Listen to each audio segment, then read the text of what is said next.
বন্ধুরা মিলে ঘুরতে যাব, এই কথাটা বাস্তবায়ন করতে করতে একটা সময় গিয়ে বন্ধুরা হারায়া যায়, হয় না? আবার অনেক সময় টাকা থাকে না, আবার অনেক সময় নিজ ফ্যামিলি এইসব ঘুরতে যাওয়া পছন্দ করে না।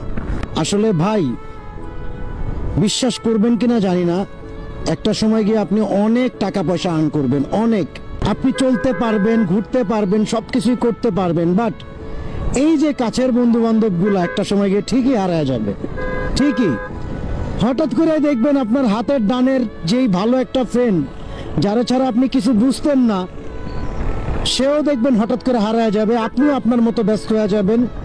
তো আমি এর আগে অনেক ভিডিওতে বলছি যে দেখেন, রাইট সময়ে রাইট ধরনের একটা সিদ্ধান্ত নেন, যেই সিদ্ধান্তটার মধ্যে এই বন্ধু বান্ধব মিলে ঘুরতে যাওয়ার বিষয়টাও আসে।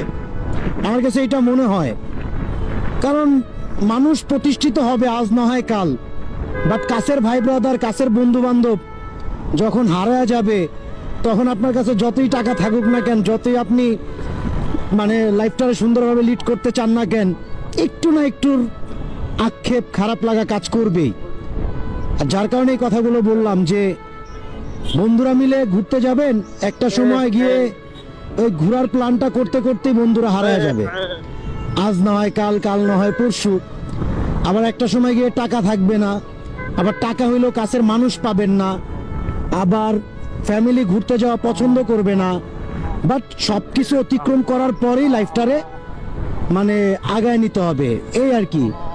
অ্যান্ড দ্যাটস ওয়াই এই কথাগুলো বলা।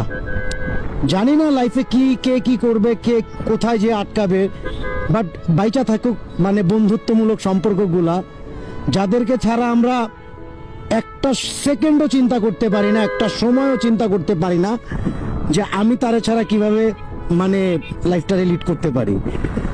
বাট বন্ধু বলতে ভাই আমি জাস্ট এক কথাই বুঝি, another part in our life and in our body, সব কিছু মিলাই ভাই একাকার একটা অবস্থা। অ্যান্ড ভালোবাসি যেই সকল বন্ধুগুলা লাইফে এখন পর্যন্ত আছে এবং থাকবে এবং থাকার চেষ্টা করবে। তো ভিডিওটা মেনশন করে দিয়েন আপনার কাছের যদি এই ধরনের বন্ধুমূলক সম্পর্ক টাইপের কোনো পার্সন থাকে। That's it.